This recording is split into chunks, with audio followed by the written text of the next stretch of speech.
on Dwarkesh's podcast with Leopold Aschenbrenner by Zvi Mowshowitz. Dwarkesh Patel talked to Leopold Aschenbrenner for about 4.5 hours. The central discussion was the theses of his paper, Situational Awareness, which I offered quotes from earlier, with a focus on the consequences of AGI rather than whether AGI will happen soon. There are also a variety of other topics. Thus, for the relevant sections of the podcast, I am approaching this via roughly accepting the technological premise on capabilities and timelines since they don't discuss that. So the background is we presume straight lines on graphs will hold to get us to AGI and ASI, superintelligence, and this will allow us to generate a drop-in AI researcher that can then assist with further work. Then things go into slow takeoff. I am changing the order of the sections a bit. I put the pure AI stuff first, then afterwards are most of the rest of it. The exception is the section on what happened at OpenAI. I am leaving that part out because I see it as distinct and requiring a different approach. It is important and I will absolutely cover it. I want to do that in its proper context, together with other events at OpenAI, rather than together with the global questions raised here. Also, if you find OpenAI events relevant to your interests, that section is worth listening to in full because it is absolutely wild. Long post is already long, so I will let this stand on its own and not combine it with people's reactions to Leopold or my more structured response to his paper. While I have strong disagreements with Leopold, only some of which I detail here, and I especially believe he is dangerously wrong and overly optimistic about alignment, existential risks, and loss of control in ways that are highly load-bearing, causing potential sign errors in interventions, and also I worry that the new AGI fund may make our situation worse rather than better. I want to most of all say, thank you.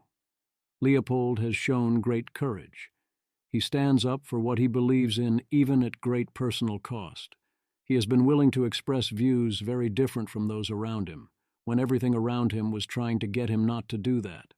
He has thought long and hard about issues very hard to think long and hard about, and is obviously wicked smart. By writing down in great detail what he actually believes, he allows us to compare notes and arguments and to move forward. This is the way. I have often said I need better critics. This is a better critic, a worthy opponent. Also, on a great many things he is right, including many highly important things where both the world at large and also those at the labs are deeply wrong, often where Leopold's position was not even being considered before. That is a huge deal. The plan is to then do a third post where I will respond holistically to Leopold's model and cover the reactions of others. Reminder on formatting for podcast posts. 1. Unindented first-level items are descriptions of what was said and claimed on the podcast unless explicitly labeled otherwise. 2. Indented second-level items and beyond are my own commentary on that, unless labeled otherwise. 3. Timestamps are from YouTube. The $1 trillion cluster. 1. 2 minutes. We start with the $1 trillion cluster. It's coming. Straight lines on a graph at half an order of magnitude a year. A central theme throughout. 2. 4 minutes, 30 seconds. Power. We'll need more. American power generation has not grown for decades. Who can build a 10-gigawatt center, let alone 100? Leonard thinks 10 was so 6 months ago, and we're on to 100. $1 trillion cluster a bit farther out. 3. 6 minutes, 15 seconds. Distinction between cost of cluster versus rental cost of compute. If you want the biggest cluster, you have to build it, not only rent it. A. So in several ways, despite the profit margins on rentals, it is plausible efficiently scaling big costs proportionally more per compute relative to staying small. Suddenly you are buying or building power plants, lobbying governments, bribing utilities, and so on. Indeed, in his paper, Leopold thinks large-scale power might become de facto somewhat priceless. B. This also implies that dollar training costs behind the size curve should drop faster relative to the cost at the frontier. C. A clear claim in Leopold's model is that, in effect, power futures are radically underpriced. It's time to build. Anyone with the permits or a way to get them should be building everything they can. 7 minutes. Should we expect sufficient revenue from AI to pay for all this? Leopold calls back to the 100-month office subscription idea, which he thinks you could sell to a third of subscribers since the productivity returns will be enormous. A. I agree the productivity gains will be enormous versus no AI. B. It seems likely that if you have the good AI that is integrated into workflow, that also is a very large productivity gain over other AIs, even if your AI is not overall smarter. Having an Office-integrated GPT-N-based AI that also integrates your email and other accounts via Outlook and such, plus your entire desktop via something like Microsoft Recall, is going to be a big boost if you ignore the times all your data gets seized or stolen. C. This still feels like largely asking the wrong questions. Willingness to pay is not as correlated to marginal productivity or value as one might wish. We already see this in AI, same as everywhere else. D. I see this as one of the places where Leopold's argument seems unconvincing, but I do agree with the conclusion.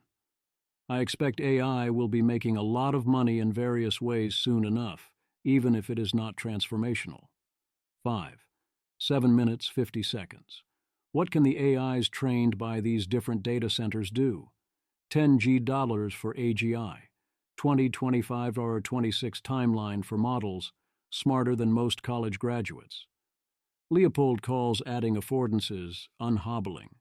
Conceptually, the AI always had those abilities inside it, but you needed to free its mind with various tools and tricks.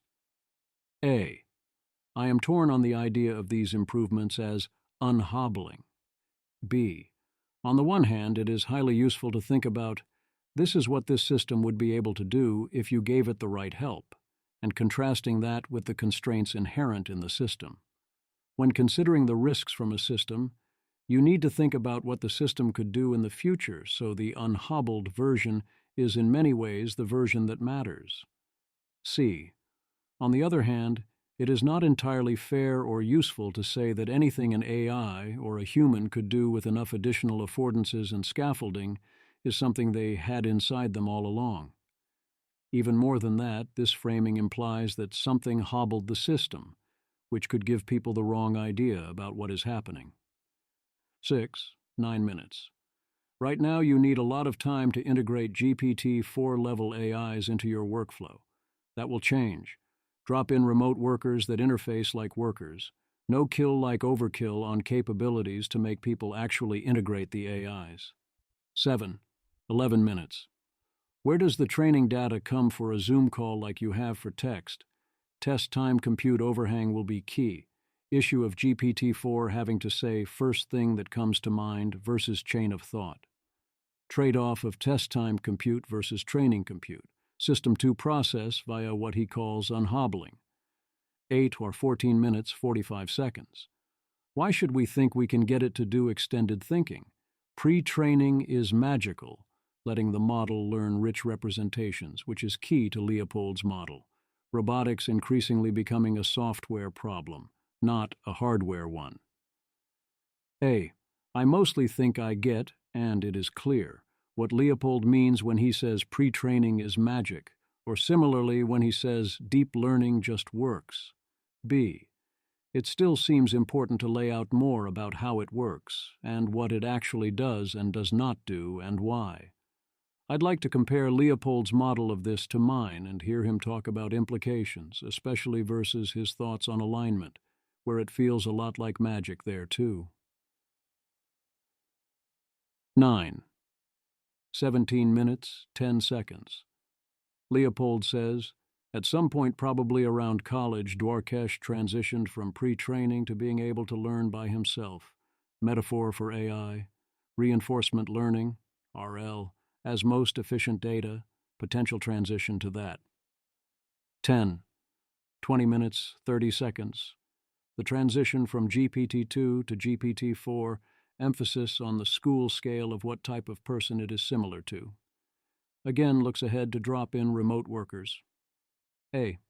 As many others have commented, I would caution against taking the as smart as an Xth grader style charts and comparisons too seriously or literally.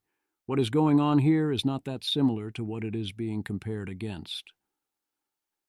AGI 2028, The Return of History, 11, 21 minutes, 20 seconds. In 2023, Leopold could start to feel the AGI, see the training clusters that would be built, the rough algorithms it would use, and so on. Expects rest of the world to feel it soon. Expects rapper companies to get sonic boomed. 12, 24 minutes, 20 seconds. Who will be paying attention in 26-27, the national security state? When will they and the CCP wake up to superintelligence and its impact on national power? A. I have learned that surely they would not be so stupid as to not realize is not so strong an argument, nor is they would never allow this to happen. B. There is not always a they, and what they there is can stay unaware longer than the situation can stay solvable. C. In the paper and later in the podcast, Leopold draws the parallel to COVID. But Leopold, like many others I know, knew the whole thing was baked in by February. Yes, as he says, the government eventually acted, but well after it was too late, and only after people started shutting down events themselves. They spent a lot of time worrying about petty things that did not matter. They did not feel the COVID in advance. D. A similarly delayed reaction on AGI, if the technology is on the pace Leonard projects, would wake up to find the government no longer in charge. And indeed, so far we have seen a very similar reaction to early COVID. Leopold, at 32 years, mentions the talk of Asian racism, and the parallel is clear for AI. I don't buy Leopold's claim that crazy radical reactions came when people saw COVID in America, although I do think that fits for China. Notice the big differences. If we see that difference again for AI, that's huge. And notice that even when the government had indeed woken up, we still valued many other things far more than dealing with COVID. Consider the testing situation, consider vaccine distribution, and so on. F. Similarly today, look at the H5N1 situation. A huge portion of our livestock are infected. What are we doing? We are letting the farm lobby shut down testing. We have learned nothing. I do not even see much effort to get people to not drink raw milk. The good news is it looks like we got away with it, and this time is not that dangerous to humans unless we see another mutation. But again, this is burying heads in sand until there is no other option. Could the state actors wake up sooner? Oh, sure, but they might well not. 13, 25 minutes, 30 seconds. One of first automated jobs will be AI research. Then things get very fast, decades of work in a year, 1 to a few years for much smarter than human things. Then figure out robotics. A couple of years lead could be decisive in military competition. Comparison to Gulf War I tech edge. Some speculations about physically how to do this.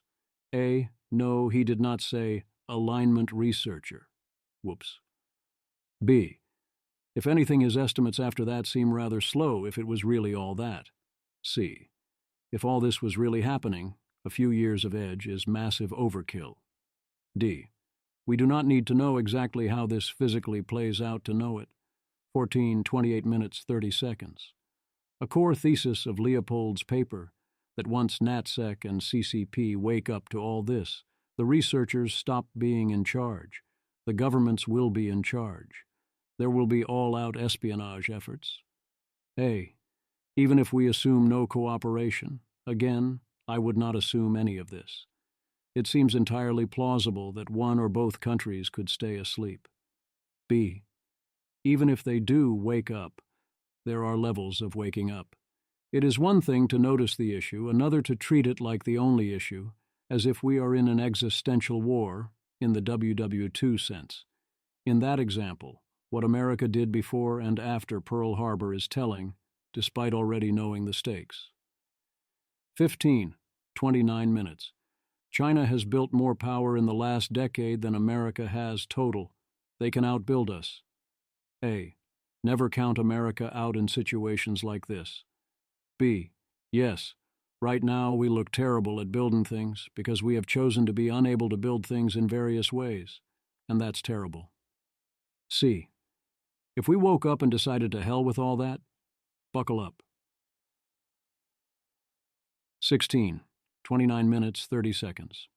Dwarkesh asks, if you make the AI that can be an AI researcher, and you then use it at first only to build AI researchers because that's the obviously right play, might others not notice what happened until suddenly everything happened?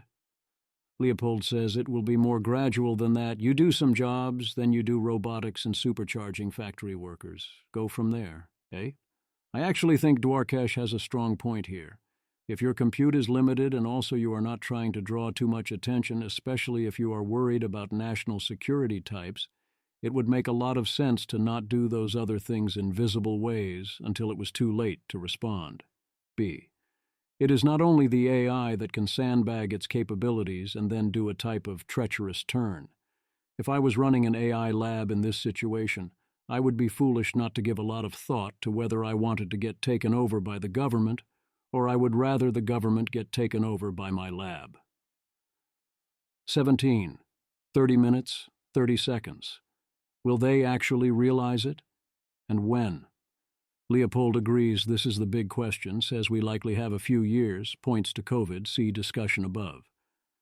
Leopold says he did indeed short the market in 2020. 18. 33 minutes. Dwarkesh points out that right now government debates are about very different questions. Big tech, parallels to social media, climate change, algorithmic discrimination. This doesn't look like we need to ensure America wins? Leopold notes that intense international competition is the norm, and in WW2 we had 50% plus of GDP going to the war effort. Many countries borrowed over 100% of GDP. A. I think Dwarkesh is underselling the America must win vibes and actions. That is most definitely a big deal in Washington now. We must beat China is one of the things the parties agree upon, and they do apply this to AI, even without having any idea what the stakes here actually are. B. There is thus a lot of talk of promoting innovation and America, and of course note the CHIPS Act. Whether that all translates to anything actually useful to America's AI efforts is another question. The traditional government view of what matters seems so clueless on AI. C. No mention of existential risk there, another aspect of the debate. There are those who very much want to do the opposite of full speed ahead for that reason, on top of those who have other reasons. Even though many saw WW2 coming, those dramatic spending efforts, at least on the Allied side, mostly only happened once the war began. Things would have gone very differently if France and the UK had spent in 1938 the way everyone spent in 1940. E. So when Leopold asks, will people see how high the stakes are, the obvious answer is that people never understand the stakes until events force them to. 19. 35 minutes, 20 seconds. Leopold agrees the question is timing. Will this happen only after the intelligence explosion is already happening or earlier? Once it happens, it will activate forces we have not seen in a long time. A. Yes. At some point, the governments will notice the way they need to actually notice, assuming Leopold is right about the tech. That does not mean that on that day when they feel the AGI, they will still feel in charge. 20. 36 minutes. AI-enabled permanent dictatorship worries. Growing up in Germany makes this more salient. 21. 39 minutes, 30 seconds. Are the westernized Chinese AI researchers going to be down for AI research on behalf of CCP? Leopold asks, will they be in charge?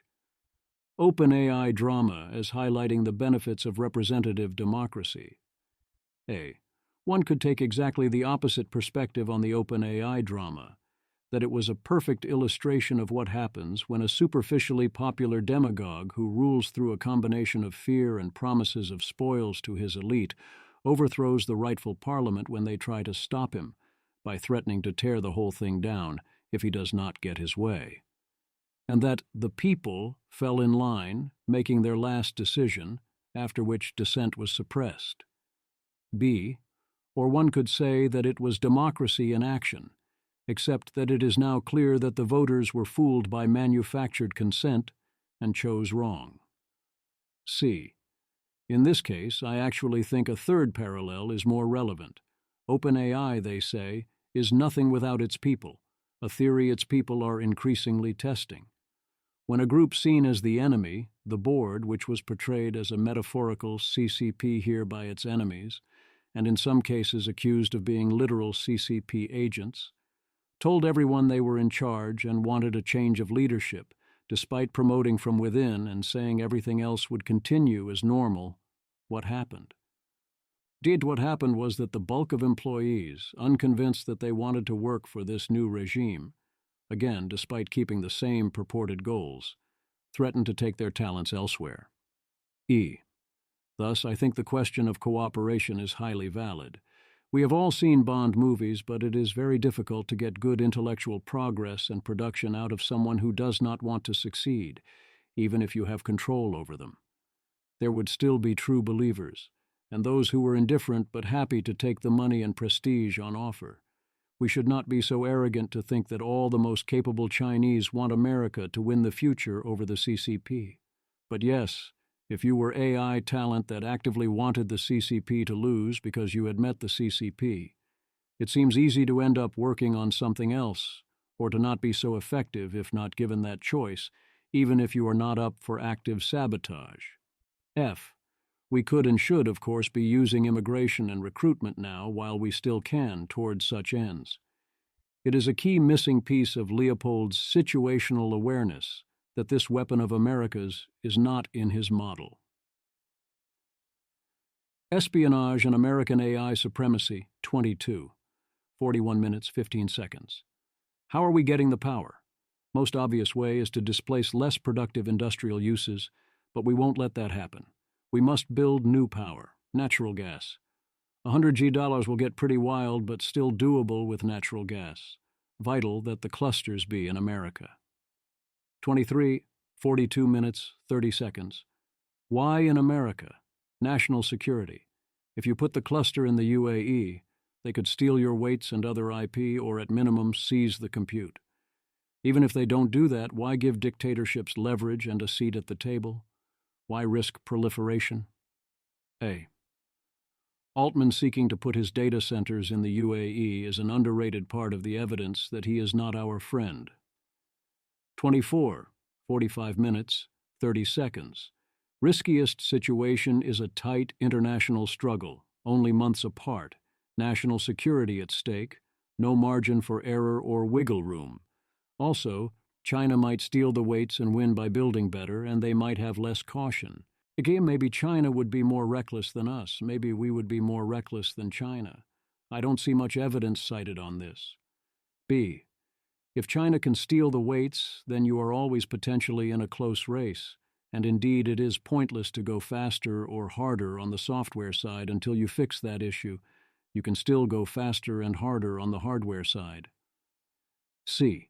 Leopold's model, via the paper, puts essentially zero hope in cooperation because the stakes are too high and the equilibrium is too unstable. As you would expect, I strongly disagree that failure is inevitable here. If there is a reason cooperation is impossible, it seems if anything more likely to be America's unwillingness rather than China's. 25, 46 minutes, 45 seconds. More cluster location talk. Potential to fool yourself into thinking it is only for inference, but compute is fungible. Talk of people who bet against the liberal order and America. America can totally pull this off with natural gas. But oh no climate commitments, so no natural gas until national security overrides. A. For those thinking about carbon, doing it in America with natural gas emits less carbon than doing it in the UAE, where presumably you are using oil. Emissions are fungible. If you say, but think of our climate commitments, and say that it matters where the emissions happen, you are at best confusing the map for the territory. B. Same with both country and company commitments. This is insane. It is not a hypothetical. We see it everywhere. Coal plants are being restarted or used because people demand that we keep climate commitments. What matters is not your commitment. What matters is the carbon. Stop it. 26. 49 minutes, 45 seconds. You could also do green energy mega projects, solar with batteries, SMRs, geothermal, and so on, but you can't do it with current permitting processes. You need blanket exemptions for both federal and state rules. A. Yep. It is completely insane that we have not addressed this. B. No, I am in some ways not especially thrilled to accelerate the amount of compute available because safety, but we would be infinitely better off if we got the power from green sources, and I do not want America to wither for lack of electrical power. And I definitely don't want to force the data centers overseas. 27, 51 minutes. Harkening back to strikes in 1941 saying war threats were excuses comparing to climate change objections. Will we actually get our act together? We did in the 40s. Leopold thinks China will be able to make a lot of chips and they can build fast. A. That didn't respond on the climate change issue. As I say above, if people actually cared about climate change, they would be acting very differently. B. That is true, even if you don't accept that ASI will, of course, solve climate change in the worlds where we keep it under our control, and in the worlds where we fail to do that, we have much bigger problems. 28. 53 minutes, 30 seconds. What are the lab plans? Middle East has capital, but America has tons of capital. Microsoft can issue infinite bonds. What about worries UAE would work with China instead? We can offer to share the bounty with them to prevent this. A. The obvious note is that they can try going to China, but China knows as well as we do that data centers in the UAE are not secure for them, and would then have to use Chinese chips. So why not use those chips inside China? 29. 56 minutes, 10 seconds. There's another reason I'm a little suspicious of this argument, that if the U.S. doesn't work with them, they'll go to China. I've heard from multiple people, not from my time at OpenAI, and I haven't seen the memo, that at some point, several years ago, OpenAI leadership had laid out a plan to fund and sell AGI by starting a bidding war between the governments of the United States, China, and Russia. It's surprising to me that they're willing to sell AGI to the Chinese and Russian governments. Leopold A. The above is a direct quote. I haven't heard any denials. B. If true, this sure sounds like a Bond villain plot. Maybe Mission Impossible. C. But Russia and China are our enemies. You can't give them AGI. D. Then I suppose your government should bid highly, Mr. Bond. E. There is, of course, a difference between brainstorming an idea and trying to put it into practice. One should be cautious not to overreact. But if this made it into a memo that a lot of people saw, wow. That seems like the kind of thing that national security types should notice. 30, 56 minutes, 30 seconds. It's surprising to me that they're willing to sell AGI to the Chinese and Russian governments. There's also something that feels eerily familiar about starting this bidding war and then playing them off each other, saying, well, if you don't do this, China will do it. Dwarkesh responds, interesting. That's pretty fucked up. A. Yes. That does sound pretty fucked up, Mr. Patel. 31. 57 minutes, 10 seconds. UAE is export-controlled. They are not competitive. Dwarkesh asks if they can catch up. Leopold says yes, but you have to steal the algorithms and weights. 32. 58 minutes. So how hard to steal those? Easy. DeepMind's security level is currently at 0 on their own scale, by self-description, and Google probably has the best security. It's startup security, which is not good. 33. 1 hour. What's the threat model? One is steal the weights. That's important later. less important now. But we need to get started now to be ready. But what we do need to protect now are algorithms. We will need new algorithms. Everyone is working on RL to get through the data wall. A. I wouldn't downplay the theft of GPT-4. It is highly useful to have those weights for training and research, even if the model is not dangerous per se. B. It also would be a huge economic boon if they dared use them that way. C. If the plan is to use RL to get around the data wall, notice how this impacts the statements in the alignment section of situational awareness. 34, 1 hour, 2 minutes, 30 seconds. Why will state-level security be sufficient to protect our lead? We have a big lead now. China has good LLMs, but they have them because they took our open weights LLMs and modified them. The algorithmic gap is expanding now that we do not publish that stuff, if we can keep the secrets. Also, tacit knowledge. 35. 1 hour, 3 minutes, 30 seconds. Aside about secrecy and the atomic bomb. 36. 1 hour, 6 minutes, 30 seconds. Shouldn't we expect parallel invention? Leopold thinks it would take years, and that makes all the difference. The time buffer is super important. Once again, he paints a picture of China going hard without safety concerns, national security threats, huge pressure. A. The buffer theory of alignment has a bunch of implicit assumptions. B. First, it assumes that time spent at the end with the most capable models and the greater resources later on is far more valuable to safety than time spent previously, that we cannot or will not make those safety investments now. C. Second, it assumes that the work we would do with the buffer could plausibly be both necessary and sufficient. You have to turn losses, worlds that turn out poorly, presumably due to loss of control or everyone dying, into wins. The theoretical worlds where we get alignment by default, and it is easy, we don't need it. The worlds where you only get one shot, you would be a fool to ask the AI to do your alignment homework, and your attempts will be insufficient, will still die. D. Thus, you have to be in the middle. If you look at the relevant section of the paper, this is a vision where superalignment is a mere difficult engineering problem, and you have some slack and fuzzy metrics and various vague hopes, and the more empirical work you do, the better your chances.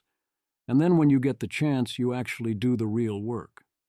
E, not mentioned by Leopold, but vital, is that even if you solve alignment, you then still have to win.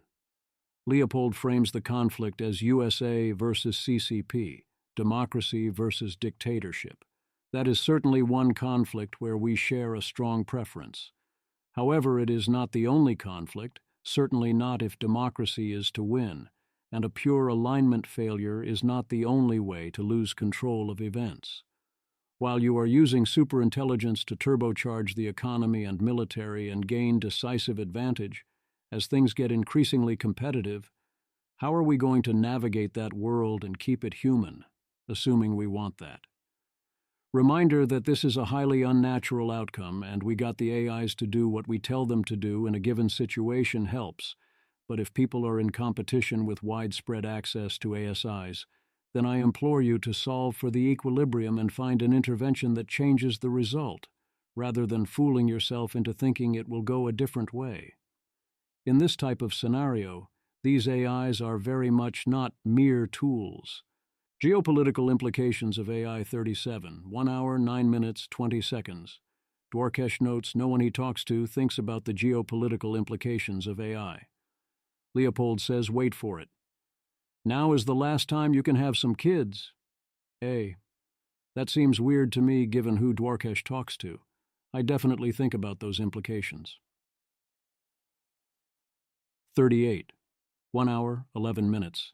More COVID talk. Leopold expected us to let it happen, and the hospitals collapsed. Instead, we spent a huge % of GDP and shut down the country. 39, 1 hour, 11 minutes, 45 seconds. Smart people underestimate espionage. They don't get it. 40, 1 hour, 14 minutes, 15 seconds. What happens if the labs are locked down? Leopold says that the labs probably won't be locked down. He doesn't see it happening. Dwarkesh asks, what would a lockdown look like? You need to stay ahead of the curve of what is coming at you. Right now, the labs are behind. Eventually, you will need air-gapped systems, de facto security guards, all actions monitored, vetted hardware, that sort of thing. Private companies can't do it on their own. Not against the full version. You need people with security clearances. But probably we will always be behind this curve rather than ahead of it. A. I strongly agree that the labs need to be locked down. I am not a security expert, and I do not have the clearances, so I do not know the correct details. I have no idea how intense is the situation now or where we need to be on the curve. B. What I do know is that what the labs are doing right now almost certainly will not cut it. There is no sign that they will do what is necessary on their own. C. This should be one of the places everyone can agree. We need steadily increasing security at major AI labs, the way we would treat similarly powerful government military secrets, and we need to start now.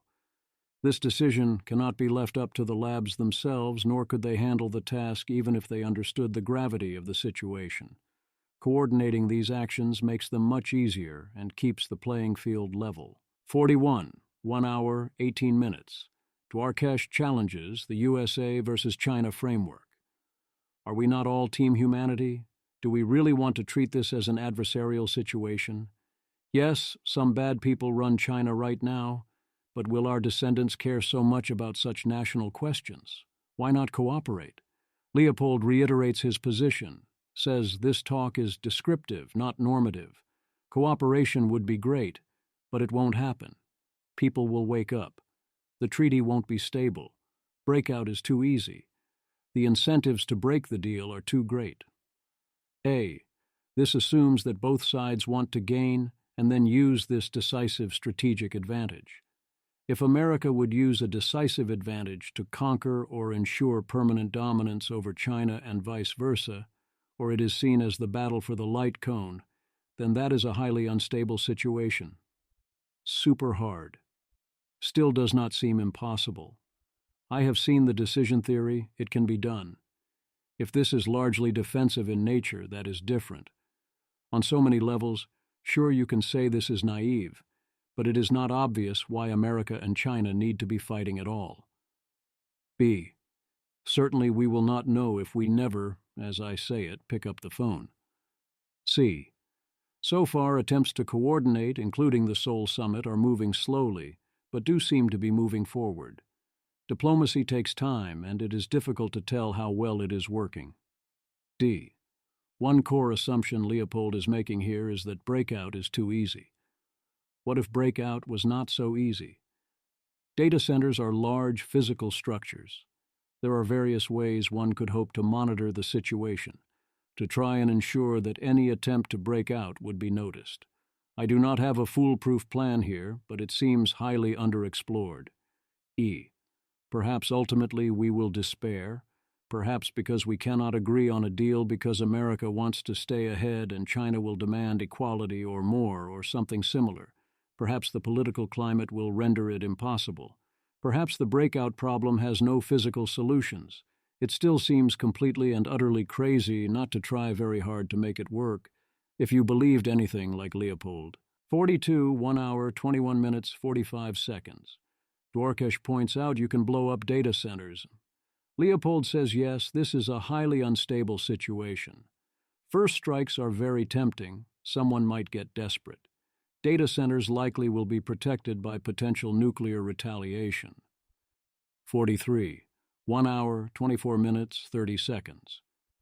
Leopold agrees. A deal with China would be great, but it is tough while in an unstable equilibrium. A. No argument there. It's more about missing mood, where he's effectively giving up on the possibility. Everything about this situation is tough. 44. 1 hour, 24 minutes, 40 seconds. Leopold's strategy is essentially, they'll like us when we win. Peace through strength. Make it clear to everyone that we will win, lock down all the secrets, do everything locally.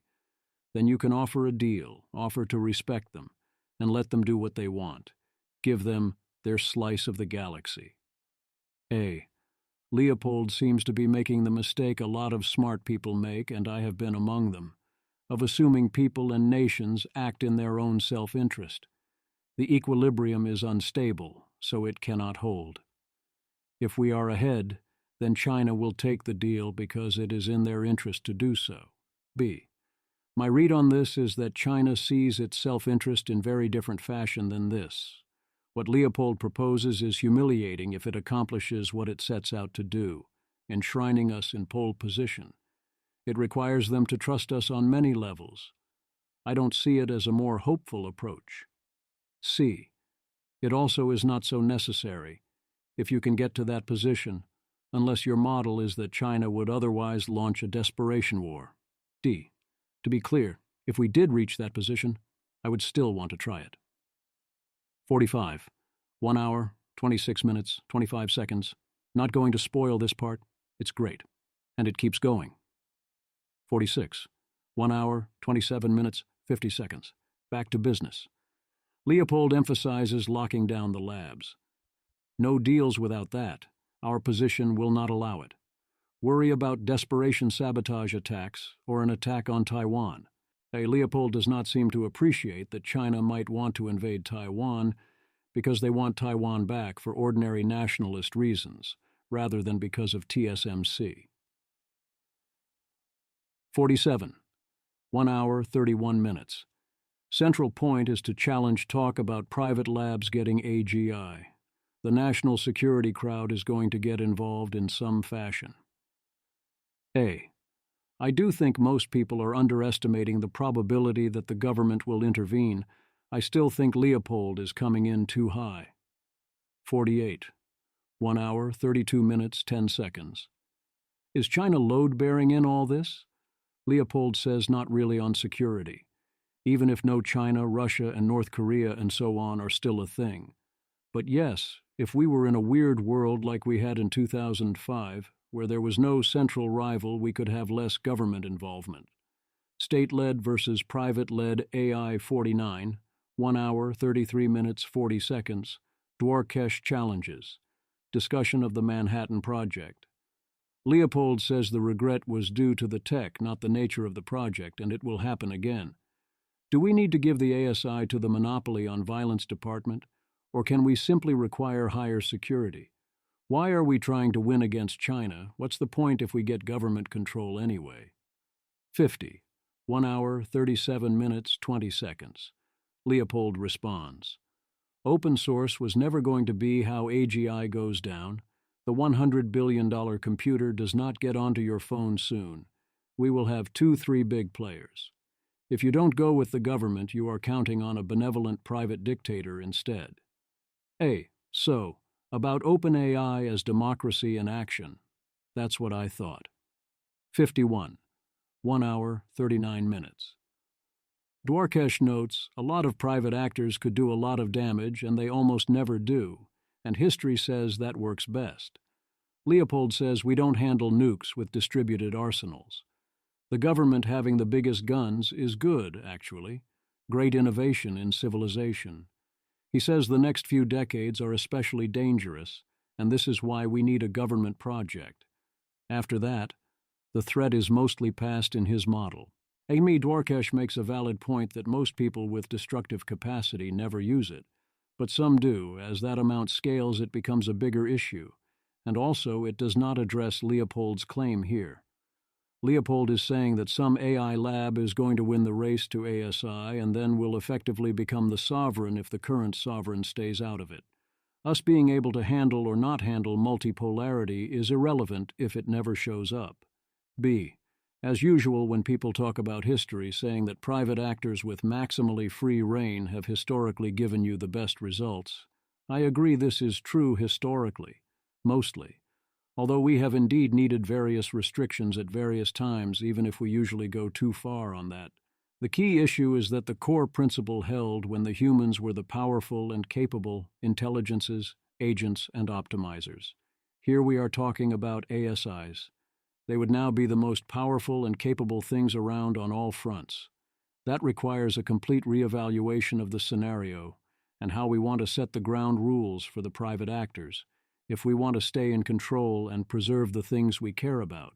Otherwise, if nothing else, everyone is forced to steadily turn everything over to AIs because they have to stay competitive, giving the AIs increasing freedom of action and complexity of instructions, and taking humans out of all the loops and so on, and whoops. C. I do not see Leopold engaging with this threat model at all. His model of the post-critical period sounds alike a return to normal, talk of buying galaxies and epic economic growth aside. My guess is Leopold is implicitly imagining a world with ground rules that keep the humans in control and in the loop, while still having ASI use be widespread, but he does not specify how that works. From other context, I presume his solution is something like a central source ensures the competitively powerful ASIs all have proper alignment in the necessary senses to keep things in balance, and I also presume his plan for working that out is to get the ASIs to do his alignment homework for him in this sense, which, if the other kinds of alignment are solved, is then perhaps not so crazy, as much as I would much prefer a better plan. Certainly it is a more reasonable plan than doing this handoff in the earlier phase. 52, 1 hour, 42 minutes, 15 seconds. Leopold points out that the head of the ASI company can overthrow the government, that effectively it is in charge if it wants that. Dwarkesh challenges that there would be other companies, but Leopold is not so sure about that, and if there are 2-3 companies close to each other, then that is the same as the USA-China problem, and is the government going to allow that, plus also you'd have the China and company problem? A. There is not going to not be a government. If the government abdicates by letting a private lab control AGI and ASI, then we will get a new one in some form, and that new government will either find rules that preserve human control, or humans will lose control. B. So the government has to step in at least enough to stop that from happening, if, as Leopold's model suggests, only a small number of labs are relevant. C. They still might not do it, or not do it in time, in which case, whoops. 53. 1 hour, 44 minutes. Dwarkesh says yes, the labs could do a coup, but so could the actual government project. Do you want to hand that over to Trump? Isn't that worse? Leopold says checks and balances. Dwarkesh tries to pounce and gets cut off. Leopold discusses what the labs might do or rogue employees might do since security will suck. Leopold notes the need for an international coalition. A. I find the optimism about cooperating with current allies combined with skepticism of cooperating with current enemies rather jarring. B. Dwarkesh was likely pouncing to say that the checks and balances will stop working here the same way the private company could also go through them. The whole point is that previous power relationships will stop mattering. C. Indeed, Leopold's model seems to in some places be very sober about what it means to have ASIs running around. In other places, like checks and balances, it seems to not do that. Congress has to spend the money, has to approve it. The courts are there, the First Amendment. Once again, do those people have the keys to the ASI? Do they feel like they can be checking and balancing? Why? How? Leopold says that these institutions have stood the test of time in a powerful way, but this new situation quite obviously invalidates that test, even if you ignore that perhaps things are not so stable to begin with. It is one thing to say humans will be in the loop, it is another to think Congress will be. Another contrast is military versus civilian applications, with the idea that putting ASIs into use in other places is not dangerous, and we can be happy to share that. Certainly there are other places that are fine, but there are also a lot of places that seem obviously, potentially not fine, and many other ways you would not want these ASIs fully unlocked, shall we say. 54. 1 hour, 47 minutes, 5 seconds. Leopold says it will be fine because you program the AIs to follow the Constitution. Generals cannot follow unlawful orders. A. Constitutional AI accept our actual Constitution? Really? B. No, just no. This absolutely will not work, even if you succeeded technically. C. I leave proving this as an exercise to the reader. There are a lot of distinct ways to show this. 55. 1 hour, 47 minutes, 50 seconds. Dwarkesh asks, given you cannot easily unnationalize, why not wait until we know more about which world we live in? Leopold says we are not going to nationalize until it is clear what is happening. A. Reminder that Leopold says his claims are descriptive, not normative here. B.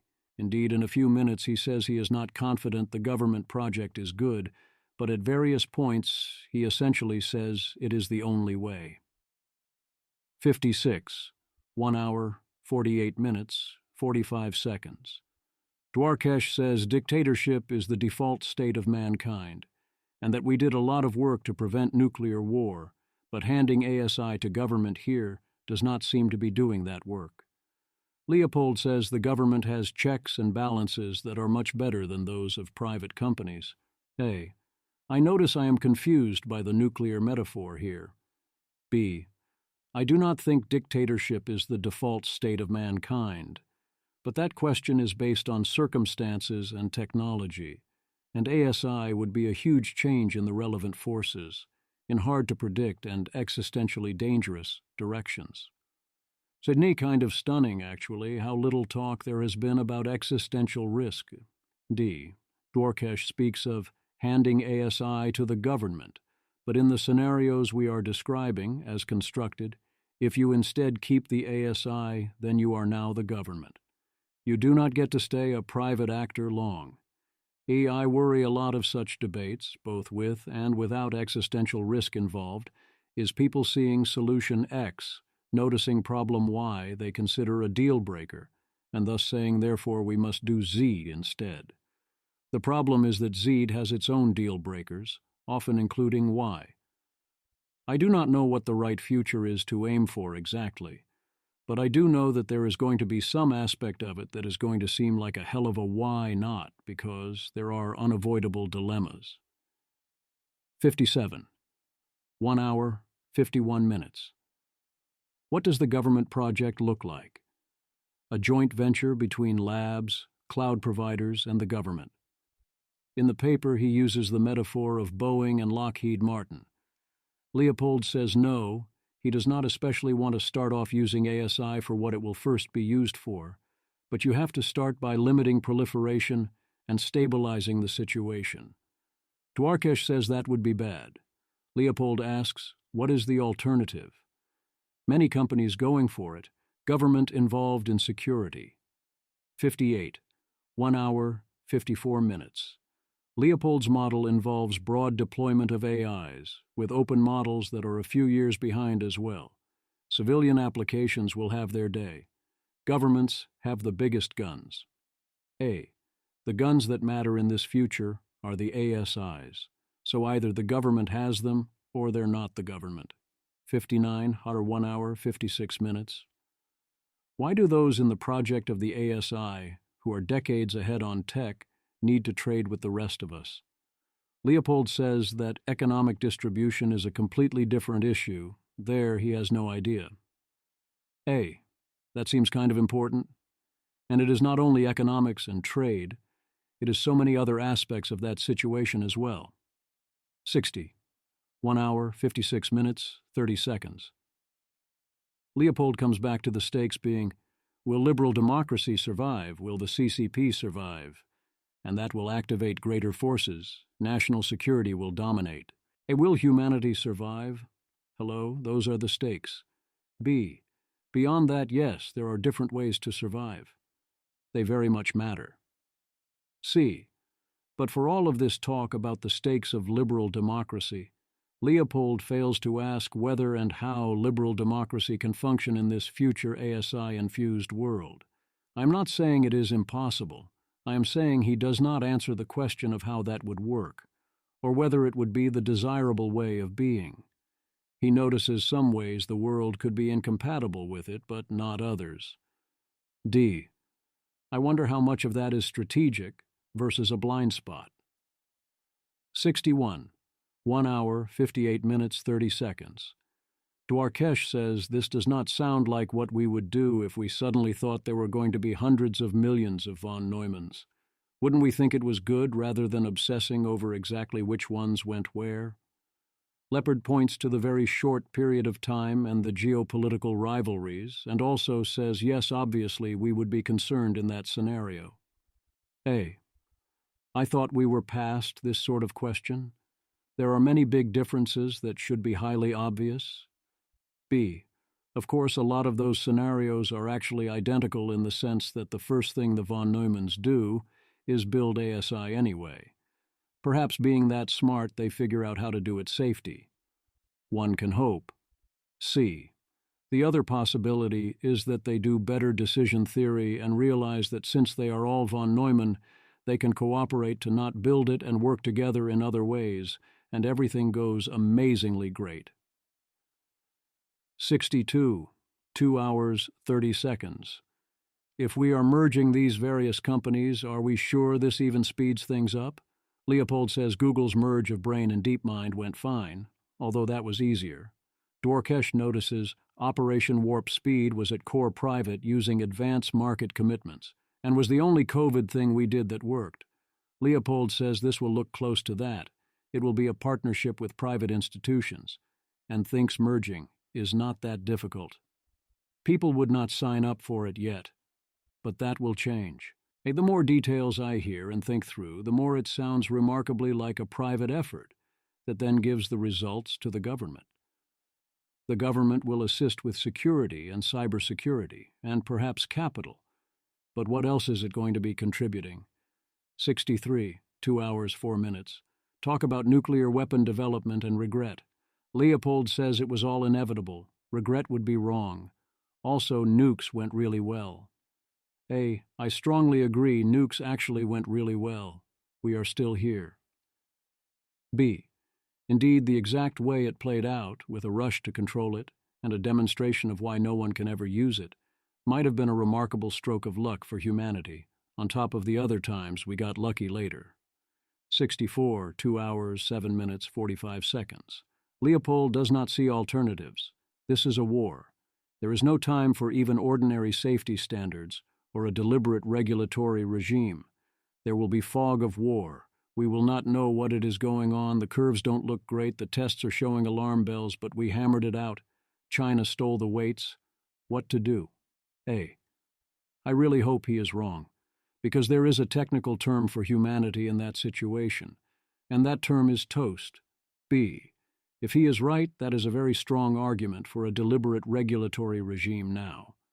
There is no wait until we know more, if developments are going to be well outside the expected OODA loop, and we will not have the time later.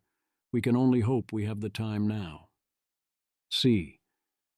Indeed, exactly what we need most now in this scenario is visibility and the ability to intervene if needed, which is exactly what is being pushed for. Then the question is whether you can hope to do more than that, but clearly if you believe in Leopold's model, you should start setting that up now in case this is a bit slower, and you do have the time. 65, 2 hours, 9 minutes, 10 seconds. The startups claim they are going to do safety, but it is really rough when you are in a commercial race and they are startups. Startups are startups. A, the accent on claim here is the opposite of reassuring. B, I too do not expect much in the way of safety. C, but also turning this into a military race doesn't sound better on this axis. 66, 2 hours, 9 minutes, 45 seconds. Could the RSPs work to retain private companies, keep things from getting off the rails?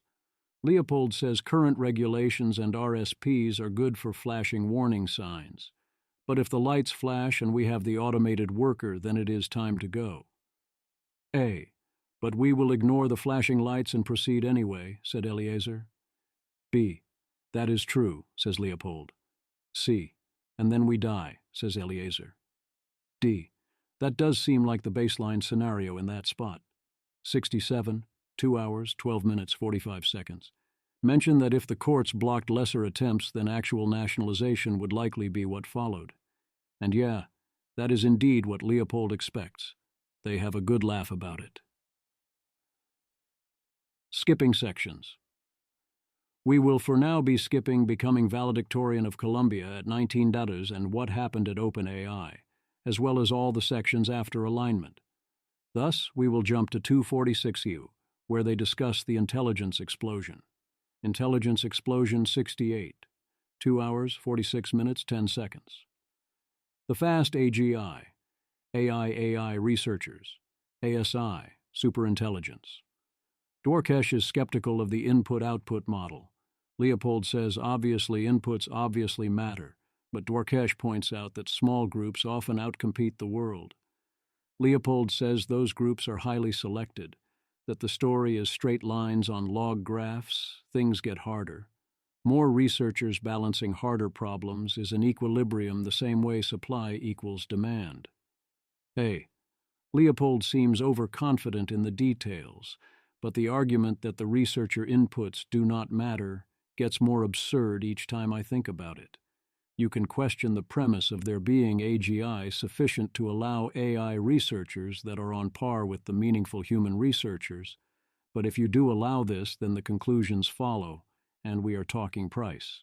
B. Yes, a small selected group can and often does outcompete very large groups at idea generation or other innovation, if the large groups are not trying to do the thing or pursuing the same misguided strategy over and over again. If all you are doing is adding more AIs to the same strategy, you are not maximizing what you can get. C.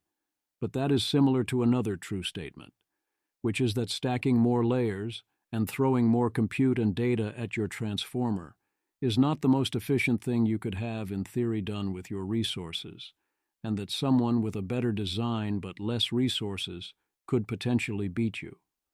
The point is the bitter lesson, that we know how to scale this strategy and add more zeros to it, and that gets you farther than bespoke other stuff that doesn't similarly scale. D. So it would be with AI researchers. If you can do the thing that scales, then it probably won't much matter if you lose 50% or 90% or even 99% efficiency, so long as you can indeed scale and no one else is doing the better version.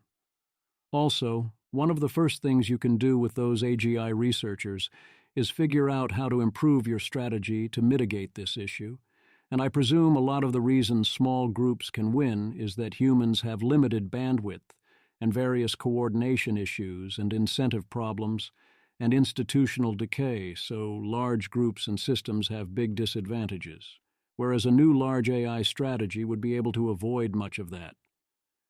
E.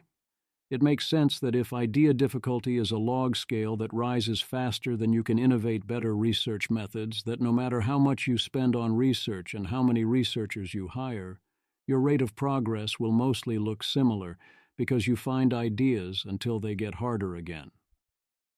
F.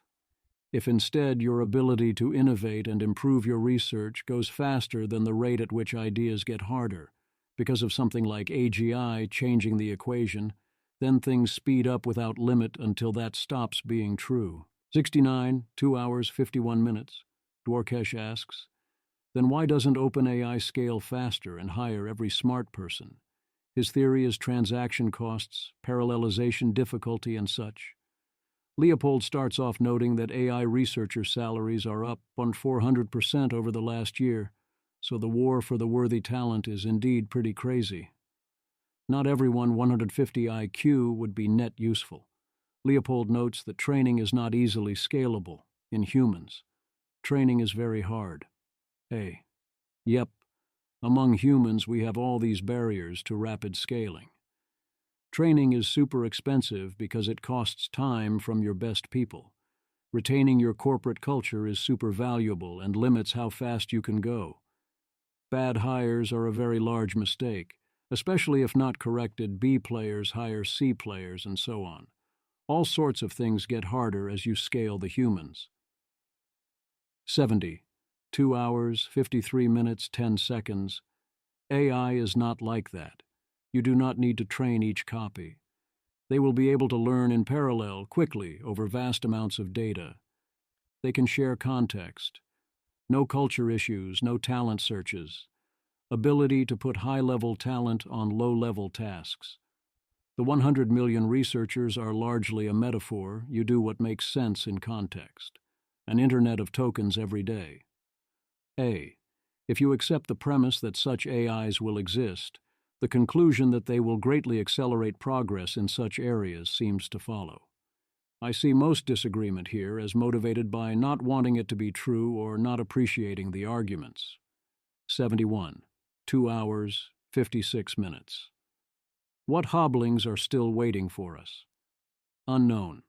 Leopold's model is you solve some aspects, that accelerates you, you then solve other aspects, more unhobbling, until you get there.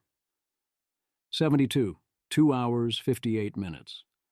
How to manage 1 million AI researchers. Won't it be slow figuring out how to use all this? Doesn't adaptation take way longer than you would think? Leopold agrees there are real-world bottlenecks. You remove the labor bottleneck, others remain.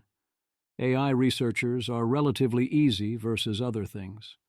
The paper goes into more detail on all this. I am mostly with Leopold on this point. Yes, there will be bottlenecks, but you can greatly improve the things that lack them, and algorithmic progress alone will be a huge deal. This slows us down versus the alternative, and is the reason why in this model the transition is a year or two rather than a Tuesday or a lunch break. B. If anything, all the timelines Leopold discusses after getting to AGI seem super long to me, rather than short despite the bottlenecks. What is taking so long? How are we capable of improving so little? The flip side of bottlenecks is that you do not need to do the same things you did before. If some things get vastly better and more effective and others do not, you can shift your input composition and your consumption basket, and we do. C. The Level 1 adaptation of AI is to plug AI into the subtasks where it improves performance. That is already worth a ton but has bottleneck issues. That is still, for example, where I largely am right now in my own work. Level 2 is to adjust your strategy to rely on the newly powerful and easy stuff more. I do some of that, but that is harder. 73. 3 hours, 2 minutes, 45 seconds. What lack of progress would suggest that AI progress is going to take longer than Leopold expects? Leopold suggests the data wall as the most plausible cause of stagnation. Can we crack the data wall by 2026, or will we stall? Dwarkesh asks. Is it a coincidence that we happen to have about enough data to train models about powerful enough at 4.5 level to potentially kick off self-play? Leopold doesn't directly answer, but says 3 orders of magnitude. Less data would have been really rough. Probably we needed to be within 1 A. My intuition is that this is less coincidental than it looks, and another of those equilibrium things. If you had less data, you would find a way to get here more efficiently in data, or you had more data, you would worry about data efficiency even less. Humans are super data efficient because we have to be. Intuitively, at some point, getting more data on the same distribution should not much matter. The same way, duplicate data does not much matter. The new is decreasingly new.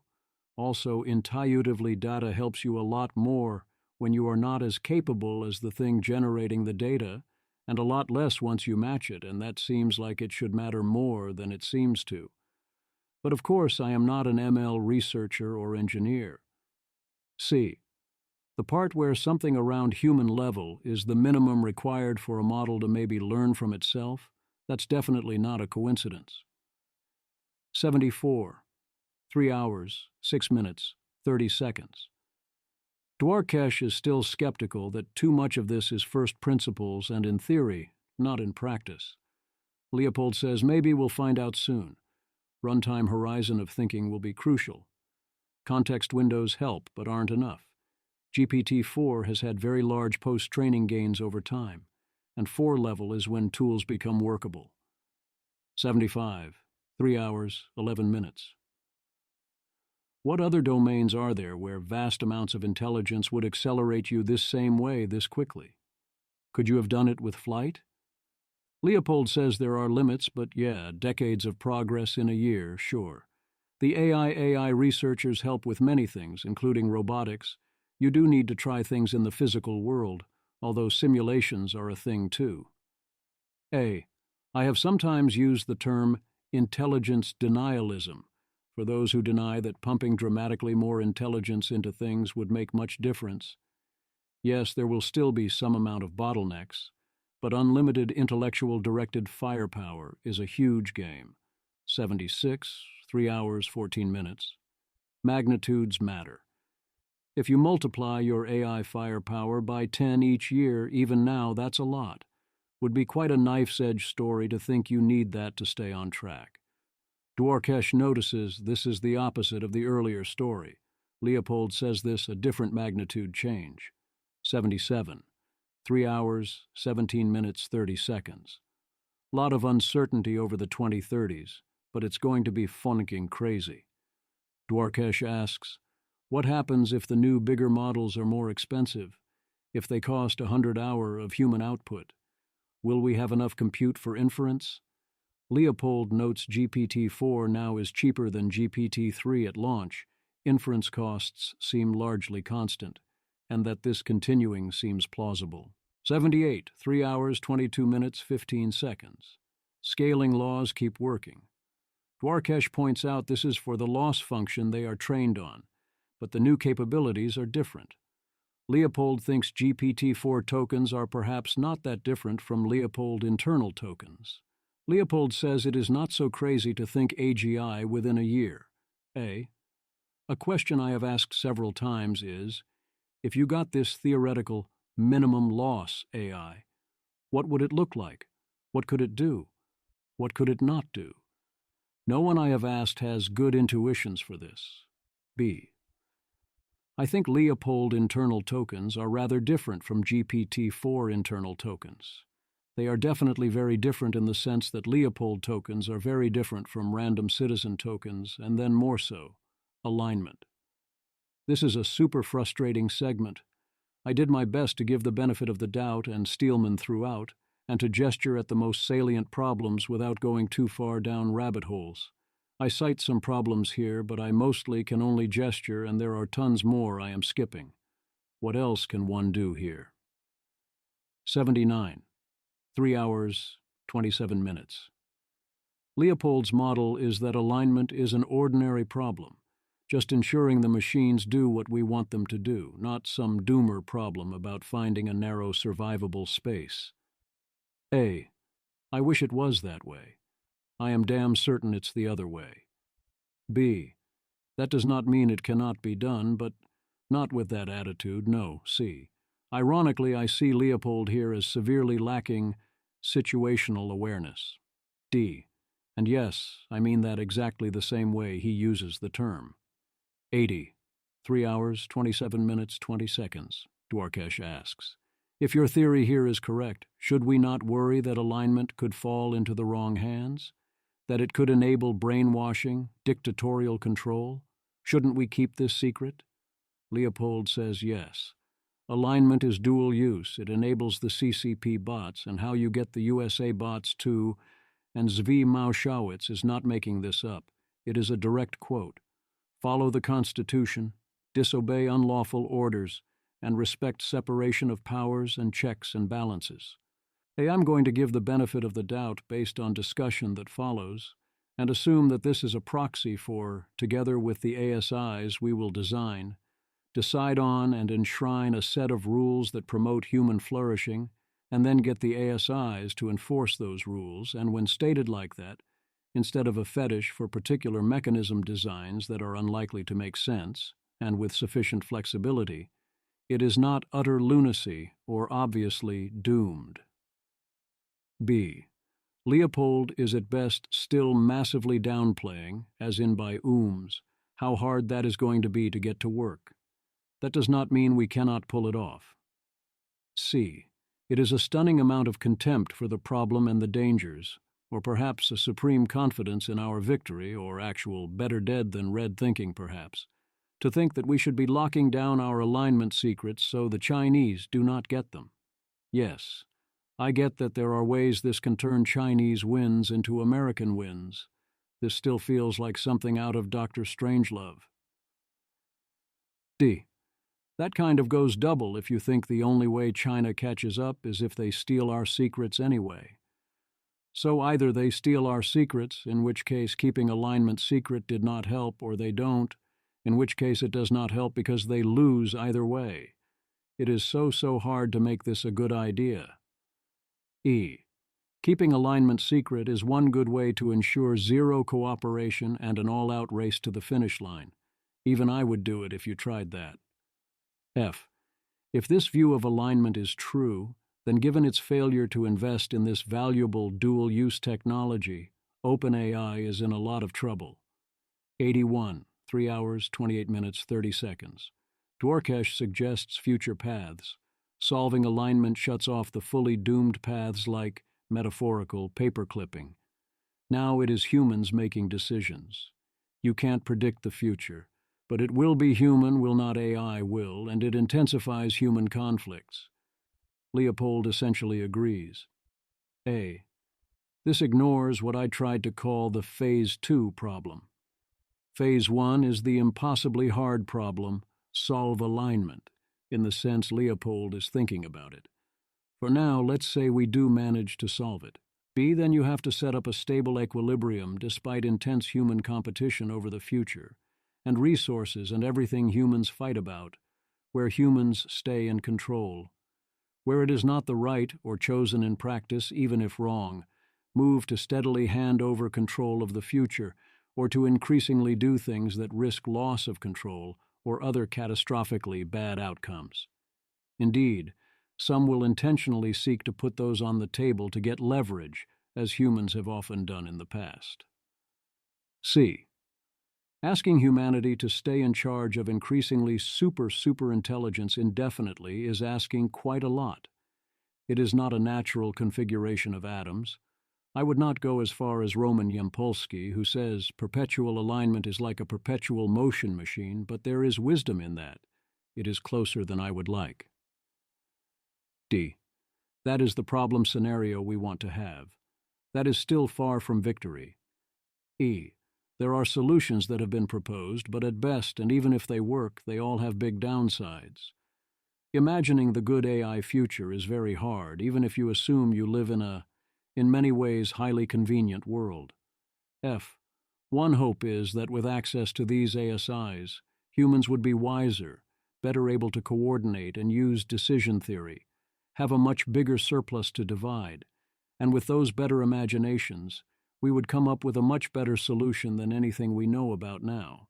This is the Steelman of Leopold's essentially punting on this question. G. Synthesizing, the idea is that with ASI help, we would come up with a rules set that would allow for such conflicts without allowing the move of putting human control in increasing danger. That presumably means, in its own way, giving up some well-chosen forms of control, the same way we live in a republic and not an anarchy. 82, 3 hours, 29 minutes, 40 seconds. Dwarkesh brings up the merge with superintelligence plus potential market-style order. Asks about rights, brainwashing, red teaming, takeovers. Notes how similar proposed alignment techniques sound to something out of Maoist cultural revolution techniques. Leopold says sentient AI is a whole different topic, and it will be important how we treat them.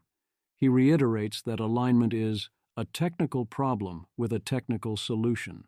A subset of alignment is a technical problem with a technical solution. It is also a philosophical problem, and a design problem, and also other things. B. It would still be a huge help if we were on track to solve the technical parts of the problem. We are not. 83. 3 hours, 31 minutes, 25 seconds. Back to the Constitution.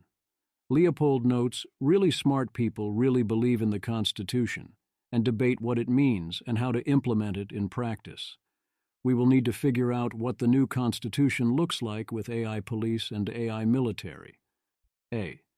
So the good news is this is at least envisioning a very different set of laws and rules than our current one that the AIs will be following under this plan. I am writing the above notes with the sane and expansive version of this as my assumption. 84, 3 hours, 32 minutes, 20 seconds. Leopold says it is really important that each faction, even if you disagree with their values, gets their own AI in a classical liberal way. A. I see the very good reasons for this, but again, if you do this, then the default thing that happens is the factions steadily turn everything over to their AIs. Humanity quickly loses control. After that, it probably gets worse. B. If you do not want that to happen, you have to prevent it from happening. You have to set up a design and an equilibrium that lets the factions do their thing without the loss of control happening. This is at best very hard. C. Classical liberalism has been our best option, but that involves updating how it works to match the times. Where we have failed to do that, we have already suffered very greatly, such as entire nations unable to build houses. D. That is all assuming that you did fully solve technical alignment. 85.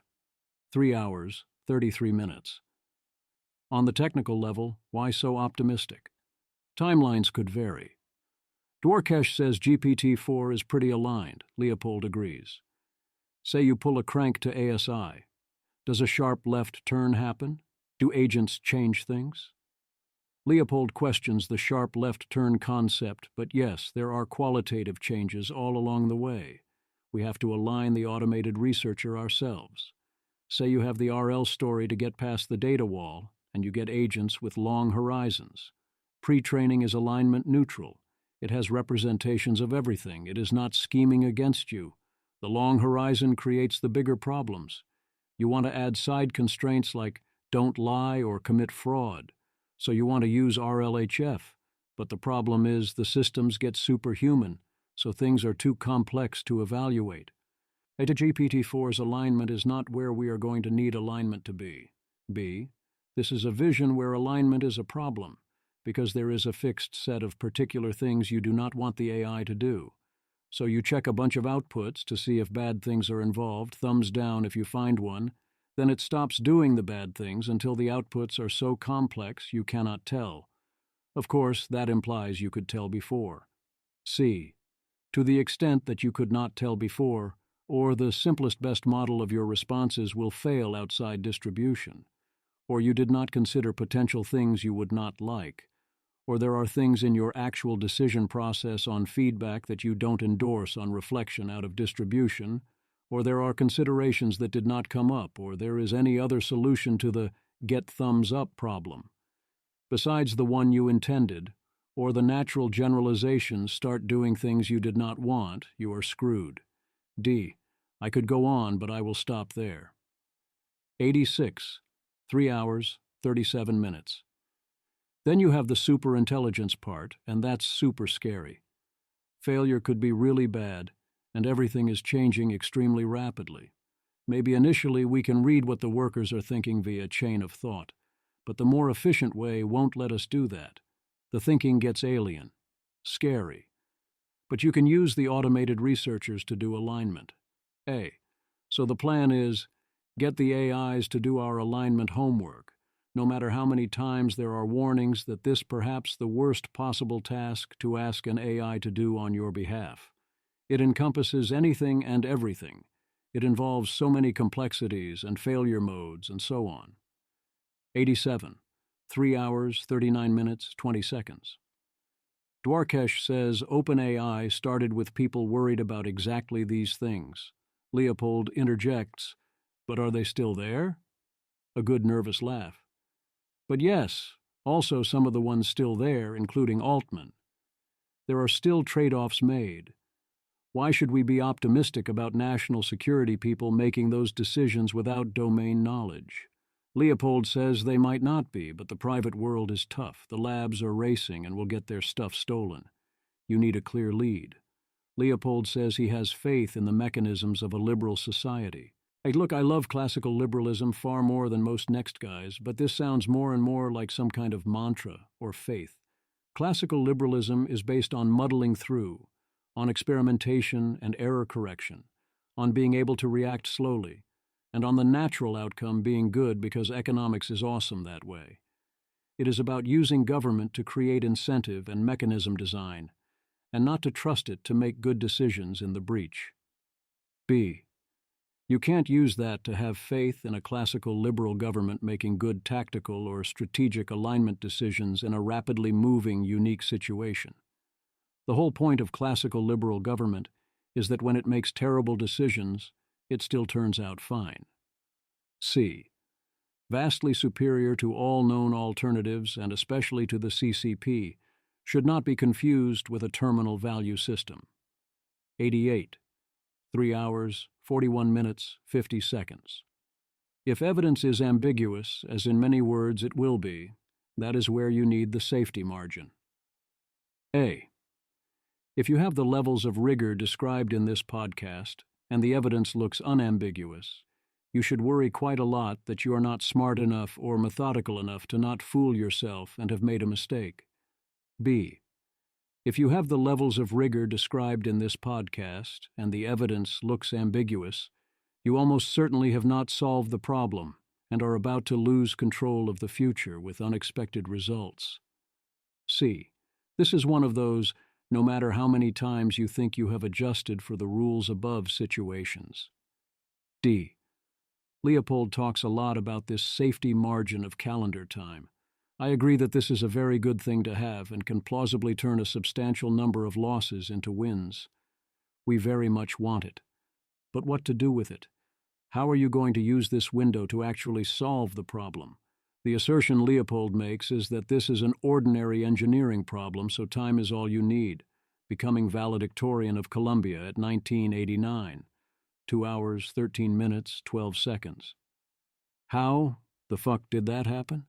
He really wanted out of Germany. German public schools sucked, no elite colleges there, no opportunities for talent, no meritocracy. Have to get to America. As this is the future America many people want, alas, as they attack our remaining talent funnels and outlets for our best and brightest.